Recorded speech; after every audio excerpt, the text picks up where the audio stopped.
A Associação Espírita Irmã Nilze Amor apresenta a palestra com o tema Convivência Social, um canal de oportunidades, pelo expositor Alexandre Braga, do Grupo Espírita Teresa de Jesus.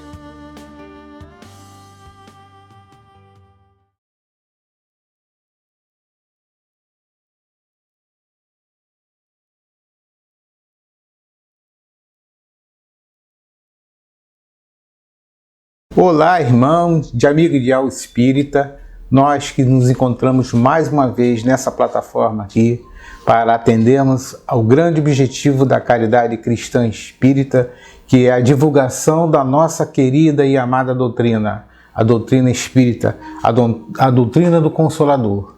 Hoje, atendendo ao pedido da nossa casa Associação Espírita Irmã Nilze Amor, com muita satisfação, com muito desejo de trabalhar, com muita bondade, com muita alegria, vamos dizer assim, nós estamos aqui para realizar um estudo sobre a convivência social, um canal de oportunidades. Mas como todos vocês já sabem, iremos primeiro fazer uma leitura da página e depois a nossa prece. Ok, irmãos? Encontramos daqui um segundinho, ok? Vamos lá.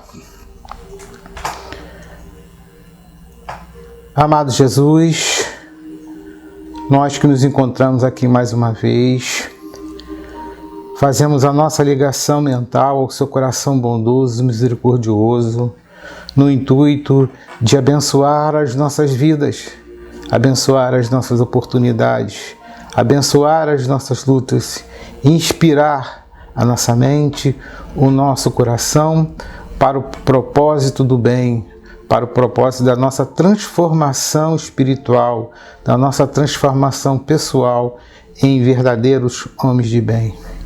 Hoje, Senhor, atendendo a pedido de corações amigos, na nossa divulgação da doutrina espírita, pedimos, Senhor, que abençoe esse dia, que abençoe a casa que nos acolhe, que abençoe todas as oportunidades, que os amigos da espiritualidade possam nos inspirar para atender melhor o objetivo proposto, não para estimular qualquer tipo de vaidade que ainda guardamos no coração, mas sim no grandioso propósito, Senhor, da divulgação da nossa amada doutrina do Consolador.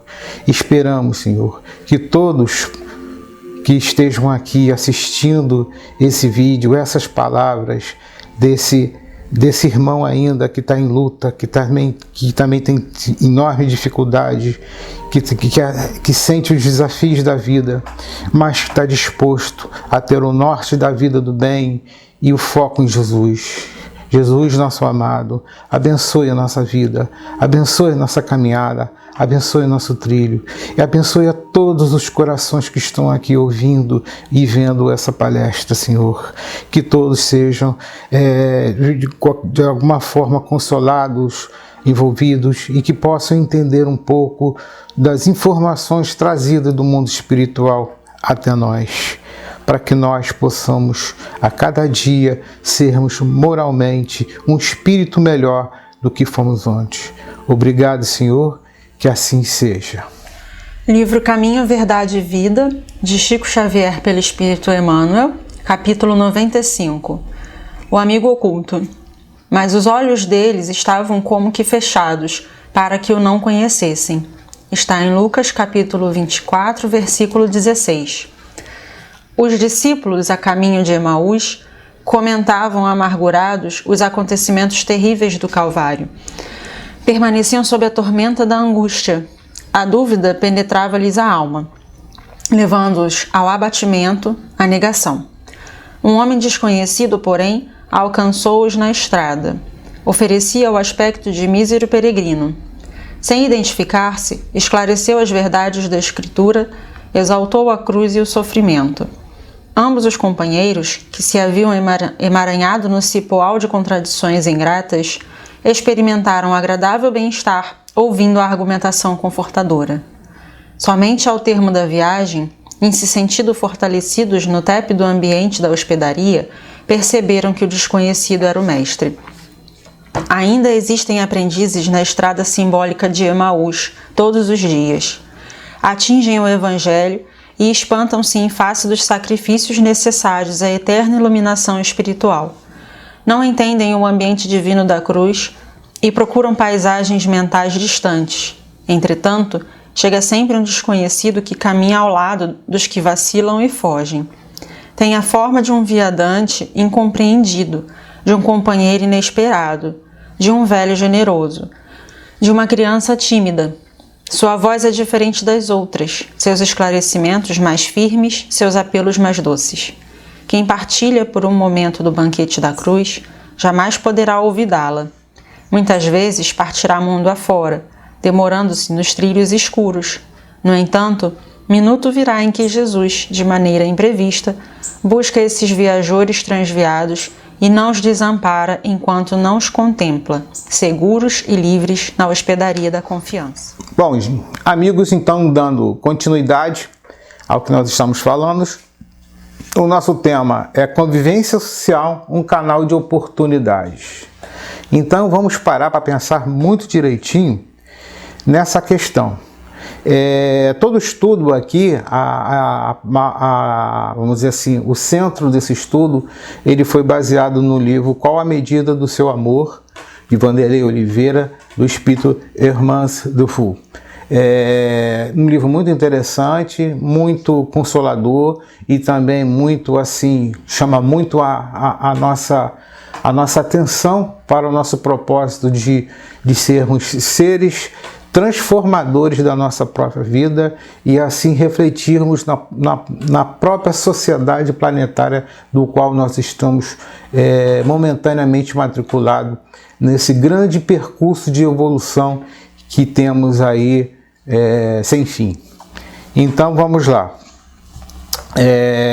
Primeiro vamos tratar do conceito de convivência, né? O que se pensa que é convivência, né?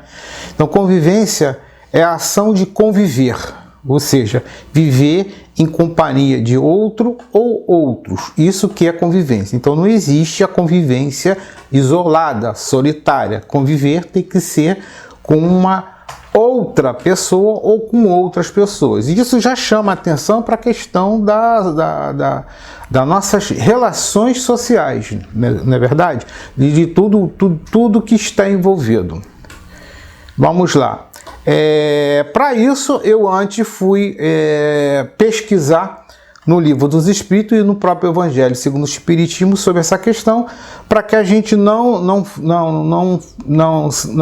saímos, né? Que a gente não fuja da questão principal do livro do livro de Kardec, né?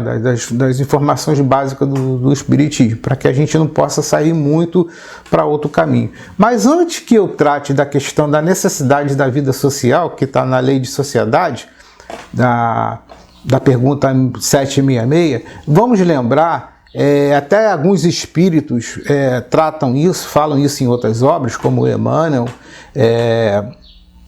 Ele diz que nós somos espíritos gregários, ou seja, nós somos seres gregários, desculpa. Nós nascemos, na nossa formação evolutiva, nós nascemos com a necessidade, com a composição de que nós temos que viver junto. E na antropologia, ela mesmo nos esclarece que o homem primitivo, o homem lá da fase muito primitiva, que eu falo, isso Idade da Pedra, vamos dizer assim, lá o período paleolítico, etc., o homem só conseguiu sobreviver aos rigores do ambiente muito difícil, do ambiente muito selvagem, muito hostil para aqueles seres que haviam historicamente saído, né, vamos dizer assim, descido a árvore, como se fala na antropologia, e passeando pelos campos, né, pelas savanas africanas, etc.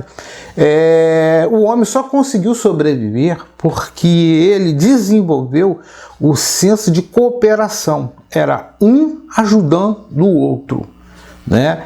Com isso estimulando, lógico, a sua própria inteligência, que já estava ali aflorada, que estava ali para ser desenvolvida, esse homem conseguiu superar os grandes rigores do ambiente, da situação hostil em que ele vivia.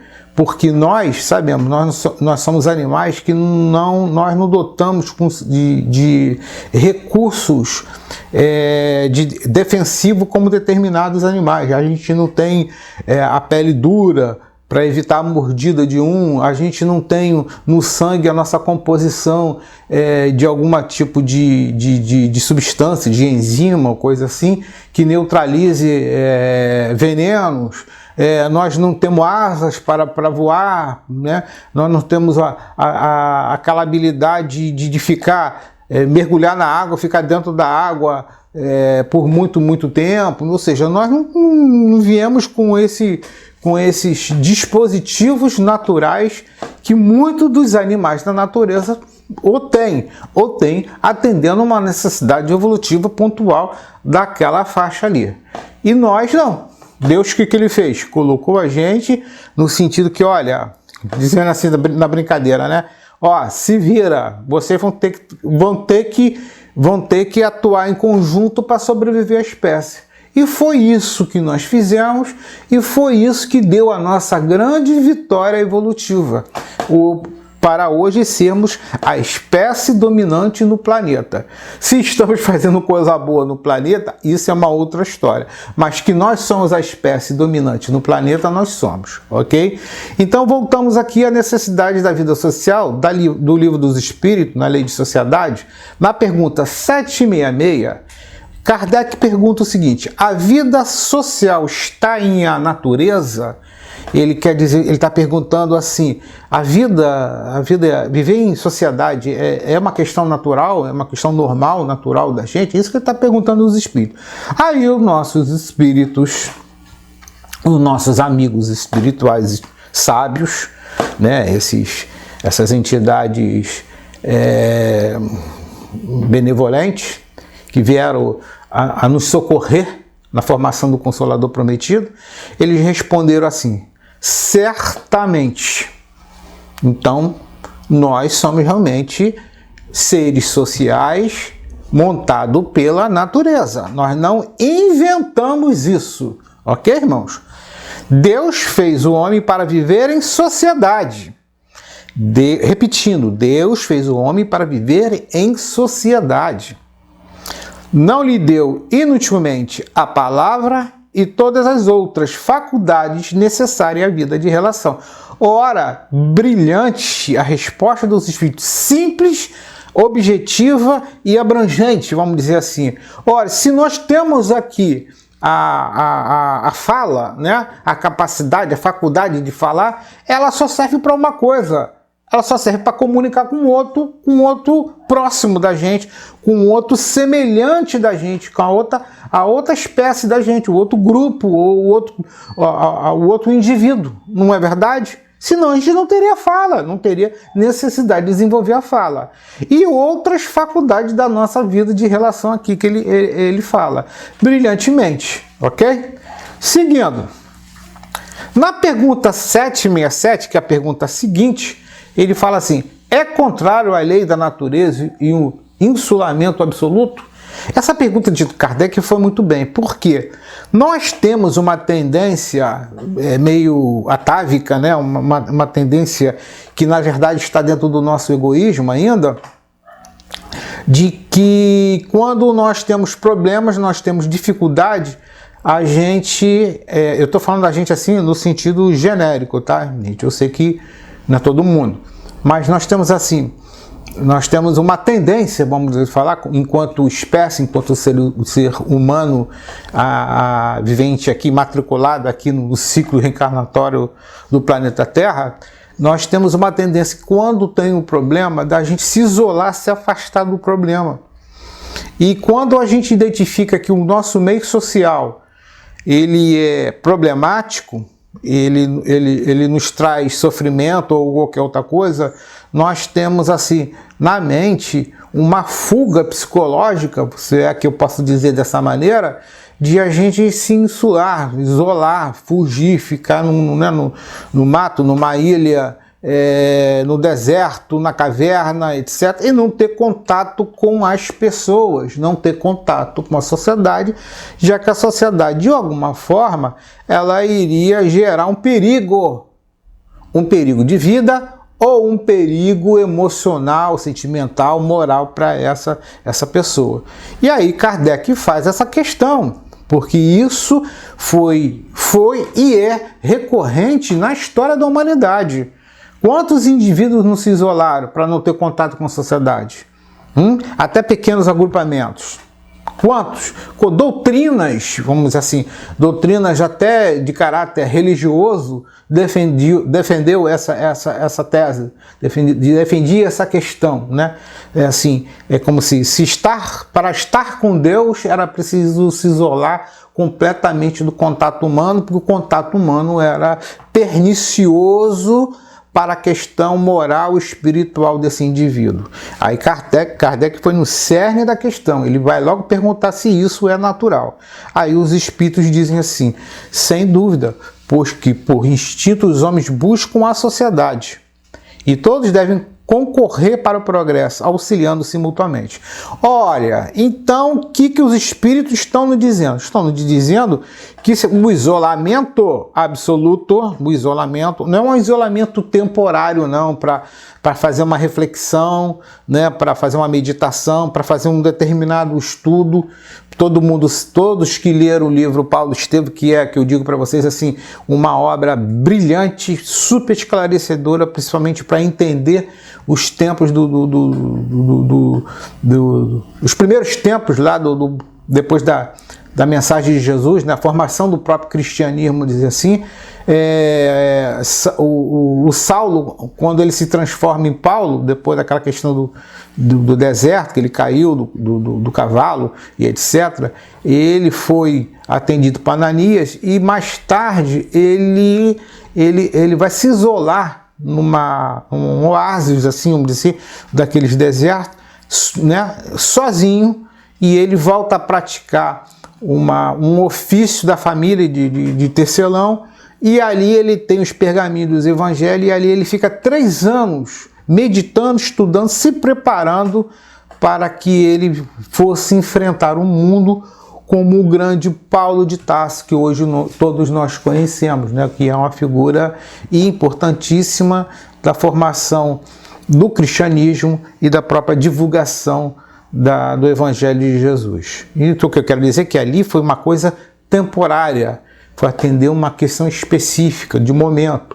Às vezes a gente tem uma doença e a gente tem que ficar, vamos dizer assim, brincando, guardadinho, né? A gente tem que ficar recolhido, às vezes um pouco isolado, dependendo do tipo de doença, mas é para um tempo determinado, não é por um fundamento, vamos dizer assim, não é por um princípio.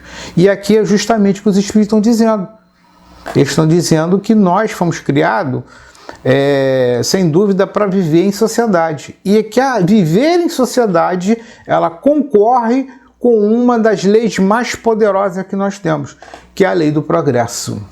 Né? Como? Ajudando um e o outro, a si e ao outro, que a gente vai ver aqui mais um pouquinho na frente.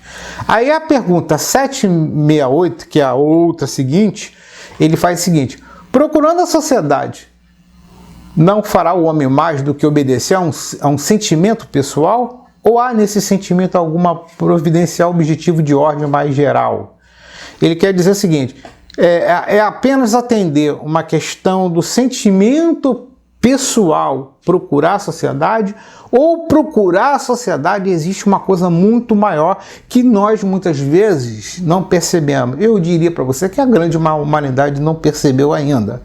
E aí os espíritos vão responder: o homem tem que progredir. Ele afirma: o homem tem que progredir. É uma lei que não escapa a ninguém, meus irmãos, a nenhum ser, que eu diria até do universo. Ninguém escapa ao progresso. Insulado, ou seja, isolado, não lhe é possível por não dispor de todas as faculdades. O que ele está dizendo? Nós somos pessoas, somos seres incompletos. Então a gente não tem todos os elementos, todas as faculdades completas, desenvolvidas plenas dentro da gente, para que a gente tivesse uma vida insular, independente totalmente dos outros. E eu diria até para você que Deus não criou a gente, não criou o universo, né, dessa maneira. Ele criou o universo que é mais brilhante para a gente entender, todos numa cooperação. É uma cooperação constante, complexa, vamos dizer assim, e dinâmica e constante, dos espíritos mais evoluídos que a nossa mente possa entender, até as forças menos evoluídas. Tudo está dentro de um complexo de um está ajudando o outro de alguma maneira, de alguma forma. Ok? Então, aí ele vai continuar aqui. Falta ali o contato com outro homem, outros homens, ou seja, a gente não tem essas faculdades e não tem as faculdades desenvolvidas, a gente precisa do outro, para um cooperar com o outro, porque às vezes o outro tem a faculdade B melhor e você não tem a faculdade B do jeito que ele tem, mas você tem a faculdade A, vamos dizer assim, então você tem outros recursos, vamos dizer assim, e aí um vai ajudando o outro. Colocando no nosso tempo ou na nossa realidade, a gente não tem aqui, às vezes no nosso domínio familiar, no nosso núcleo familiar, no seu grupamento mais próximo, a gente tem aqueles parentes, vamos dizer assim, aqueles que tem uma habilidade em matemática muito maior do que a gente, tem a capacidade de raciocínio matemático da gente. Aí a gente tem uma capacidade de raciocínio, de entendimento, de cognitivo, que se fala, na área de humanas, melhor do que o outro, que é da área de exatas, e assim vai, né? Um tem o lado psicológico, sentimental mais maduro, mais desenvolvido, e ele percebe as coisas, aí ele é mais acolhedor, ele ajuda a estimular o lado do sentimento, e assim vai, um vai ajudando o outro no nosso meio social. Não é assim, irmãos? É assim que as coisas funcionam. E é isso que ele está falando. Aí no final ele coloca assim, no insulamento, ou seja, no isolamento, ele se embrutece e se estiola. Ou seja, como ele não tem recurso para trocar, ele vai se brutalizando nele mesmo. E ele vai perecer, vai dar problema, né? Como diz a molecada hoje, vai dar ruim, né? A coisa não vai funcionar, ele vai ter problema. Vai aguardar um novo fluxo evolutivo da providência divina ou das forças da vida para tirar ele dessa situação. E aí, na pergunta, aí já lá na lei de progresso, eu achei uma pergunta que geralmente eu trago essa pergunta para os estudos que eu faço, que é a pergunta 779, aí é da lei do progresso. Ele pergunta assim: a força para progredir, áurea, o homem em si mesmo, ou seja, ou o progresso é apenas fruto de um ensinamento. O que ele está dizendo? Vamos traduzir. Ele está dizendo o seguinte, que a força do progresso é uma força intrínseca dentro da gente, né, que nos impele, que nos força, ou é apenas fruto de um ensinamento? É uma questão cultural. Nós aprendemos desde tantas gerações que era importante progredir, que era importante melhorar. É isso que o Kardec está perguntando aos espíritos. Olha a resposta dos espíritos. Ele fala assim: o homem se desenvolve por si mesmo, naturalmente. Então, se o homem se desenvolve por si mesmo, naturalmente, é porque ele tem esse recurso intrínseco, é porque está dentro dele. Mas nem todos progridem simultaneamente e do mesmo modo. Por quê? Que todos nós não progredimos da mesma forma, como fosse uma fábrica, né? Aquela fábrica que a gente vê na televisão, aí nos vídeos, fábrica de carro, né? A montadora fazendo tudo, né? Os robôs colocando as peças, aí quando o carro sai no final da linha, ele é igualzinho ao outro. Por que nós não somos assim? Porque na nossa linha de montagem, existe um componente poderoso que Deus nos criou, que nos colocou, para futuramente sermos cooperadores em plano maior, né? Nos deu o livre-arbítrio. Então, se deu o livre-arbítrio, deu-nos a opção de escolha a opção de qual a velocidade nós vamos dar, de qual vontade nós vamos dar no influxo do nosso próprio progresso. E aí é que estabelece a desigualdade entre nós e os outros no caminho da evolução, no caminho do progresso. Então, como sabendo disso, os espíritos dizem assim, nem todos progridem simultaneamente do mesmo modo, né? Ou seja, uma pessoa que está na cidade, ela vai desenvolver de uma maneira, vai desenvolver certas capacidades. Uma pessoa que só mora no campo, né, na agricultura, na roça, por exemplo, ela vai se desenvolver de uma maneira e vai desenvolver outras capacidades. Então, não é no mesmo modo, né, da mesma maneira, e não é da mesma forma, ou seja, não vai ser igualzinho, vai sair a coisa, vai sair diferente. Para resolver essa questão, Deus, né, na providência divina, o que ele faz? Ele dá o seguinte, a questão aqui da resposta, dá-se então que os mais adiantados auxiliem o progresso dos outros por meio do contato social. Aí é que voltamos à questão da convivência social, da relação social. Precisamos dos outros para o nosso próprio progresso e para o progresso da comunidade, ou seja, para o progresso dos outros indivíduos. Aprendemos uns com os outros. Essa é a lei. É dessa maneira que funciona. E foi dessa maneira que nós iniciamos lá no mundo pré-histórico, do qual eu comentei no início aqui da nossa conversa. Ok, irmãozinho? Então, pensado já nisso, né, avaliado essa questão toda, nós vamos agora entrar propriamente no livro, né, no tema aí da convivência social. E aí no livro, nessa página, começa o autor colocando um trecho do Evangelho segundo o Espiritismo, do capítulo 17, item 10, que é lá do Sede Perfeitos, né, um trecho, em que fala assim, não julgueis, todavia, que exortando-vos a incessante a prece e a evocação mental, pretendamos vivais uma vida mística.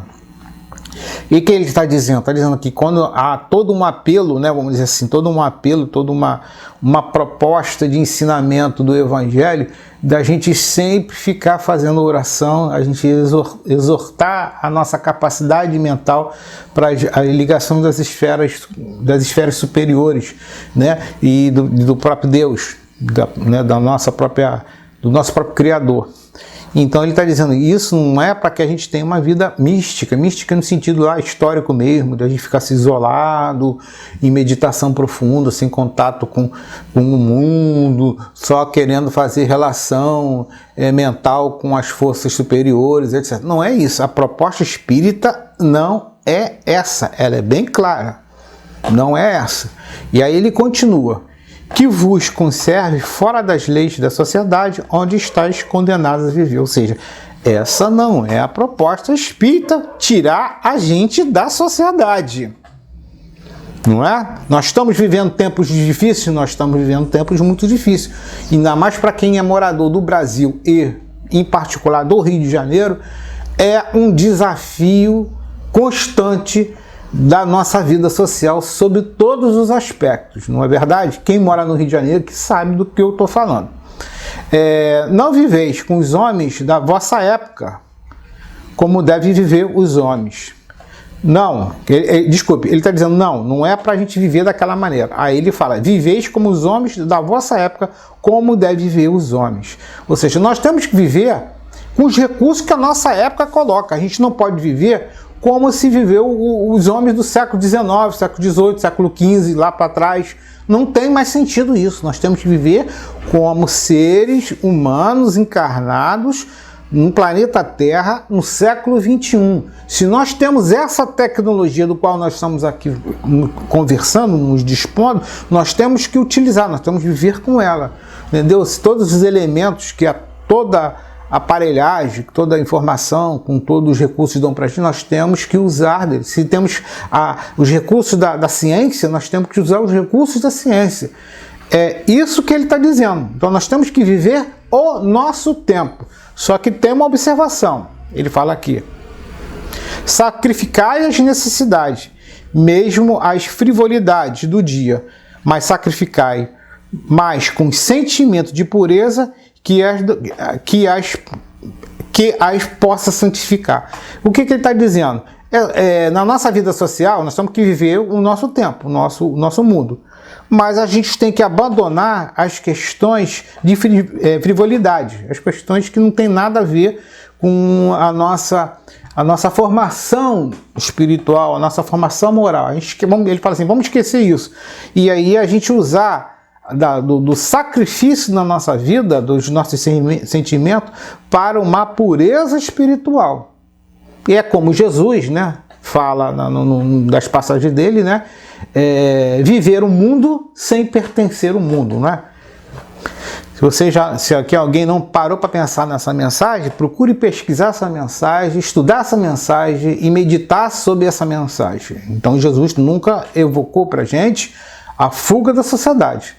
Ele falou que nós não deveríamos viver os valores materialistas do qual a sociedade quer muitas vezes nos impor. Aí é que está o grande desafio para o espírita.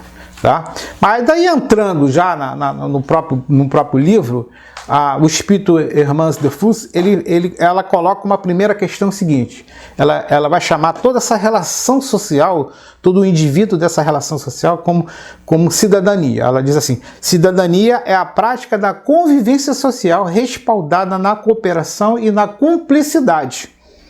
Então, para a gente pertencer à sociedade, nós temos que ser cidadão.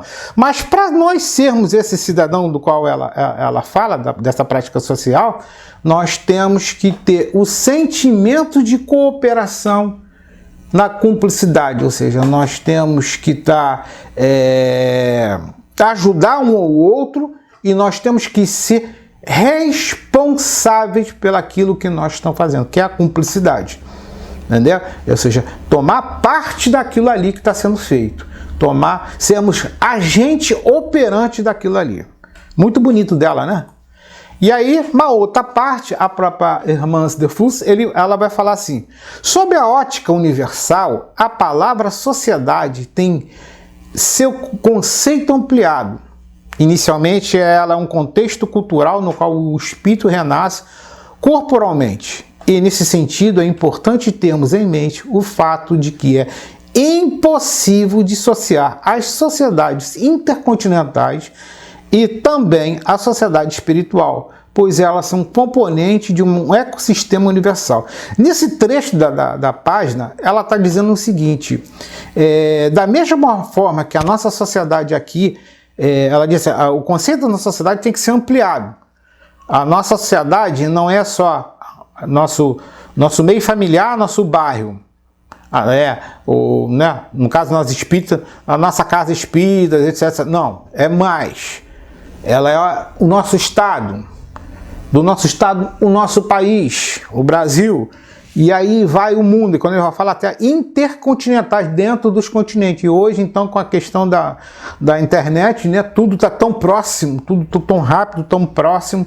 Então, tudo está se integrando. Aí ela vai mais além, que às vezes a gente esquece, irmãos espíritas, nós esquecemos que existe uma comunidade espiritual, dizem eles, muito mais numerosa que a encarnada, convivendo conosco, se interagindo conosco mentalmente, seja nas nossas virtudes, seja nos nossos defeitos. Ela está interagindo com todos nós. E a nossa comunidade forma, como ela diz aqui bonito, né, até um termo atual, um ecossistema universal. Ou seja, o nosso planeta, que forma uma grande sociedade, a sociedade planetária terrestre, ela está inserida num ecossistema social de outros e outros mundos, nas mais diversas vibrações ou dimensões, ou mundos relacionados a ela. É lindo, né? Nós não estamos isolados, como a astronomia parece nos dizer que nós estamos lá, a bolinha azul perdida lá no cantinho, lá do braço da Via Láctea, num pequeno sistema de uma pequena estrela anã amarela, como o Sol, etc. Como se a gente tivesse assim, perdidinho, é aquela vila perdidinha lá na imensidão do Brasil, longe, longe, longe de tudo, que nem parece nem no mapa. Não. O que ela está dizendo é que estamos todos interligados. Todos. Tudo é uma teia cósmica. Todas as informações são ligadas. E isso é maravilhoso, não é não, irmão? De sabermos isso. E sabemos que nossos corações, de alguma maneira, estão ligados a todos os nossos irmãos do universo afora aí. Ok? Continuando. Aí a irmã de Fux, então, meus irmãos, com todas as informações que eu falei antes para vocês, ela diz assim, como esse tesouro incomensurável para a felicidade da Terra, temos que nos perguntar qual será a nossa postura como cidadãos perante a inumeráveis tragédias e problemas sociais que afligem os continentes. Ou seja, vivemos num planeta problema, vamos dizer assim. Se é provas e expiações, é porque é problema. Então, como é que nós nos interagimos socialmente, nós temos que resolver? É isso que ela está chamando a atenção para todos nós. Estamos fazendo brilhar a nossa luz, assumindo o papel de sal da terra, ou estamos adotando a omissão nesse momento de rápidas mudanças do planeta? Então ela está perguntando, nós estamos fazendo a diferença? Somos o tempero dessa transformação, que é o sal da terra? É essa questão que ela coloca, uma questão que chama muita atenção para todos nós. Ela torna-se imperativo estudar a questão da convivência de todos nós com a sociedade.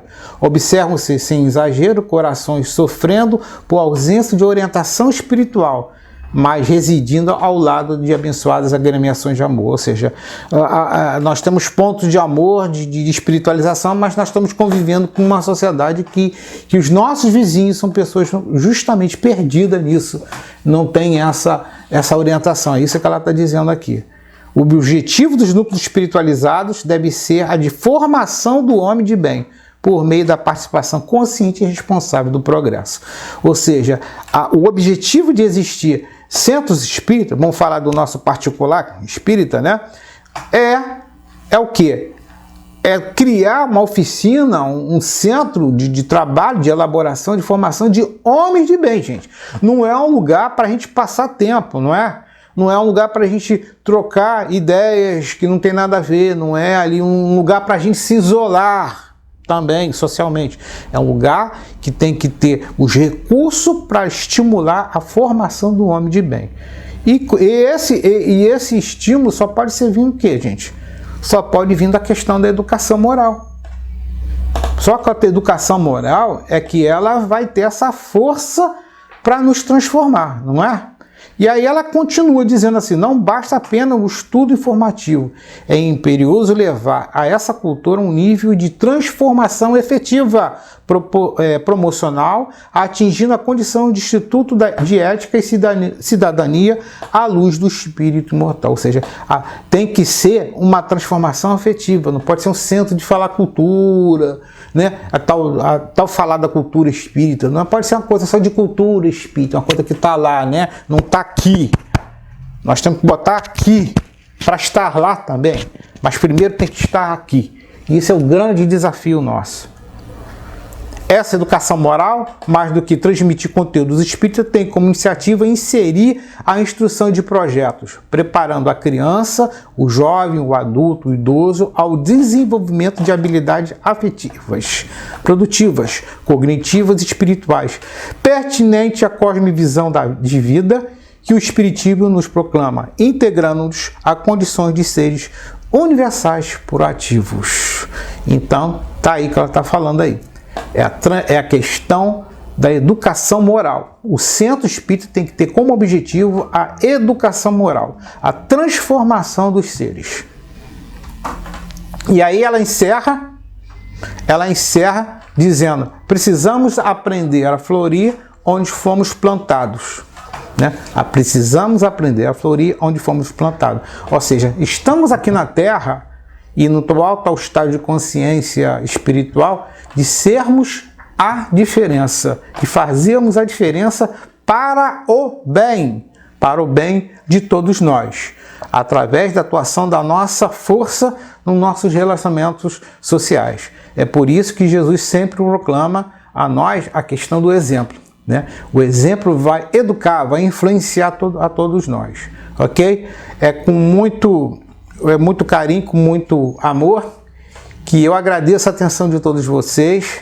Claro que tem muito mais coisas para falar aqui e espero ter despertado, pelo menos, a atenção de cada um de vocês nesse objetivo de estudar um pouco mais para a nossa própria educação moral e para a nossa transformação espiritual.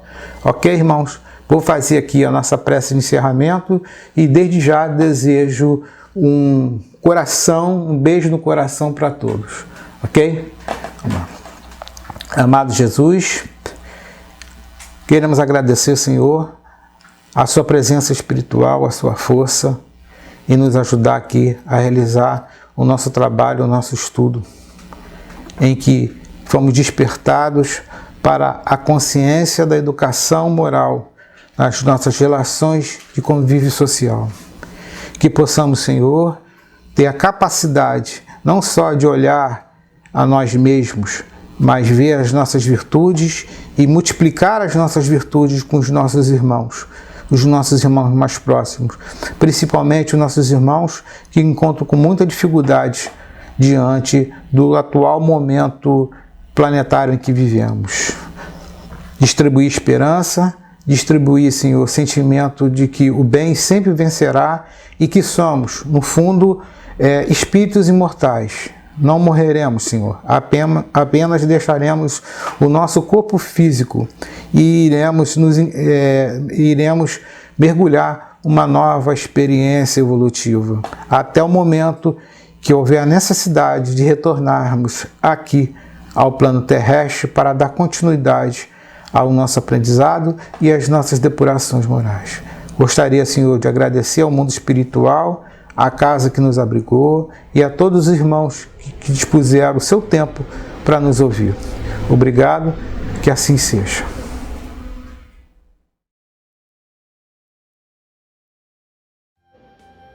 Convidamos a todos para assistirem à próxima palestra no nosso canal, pelo expositor Valmir Freitas, do Centro Espírita Luz e Verdade, com o tema O Porvir e o Nada. Aguardamos vocês!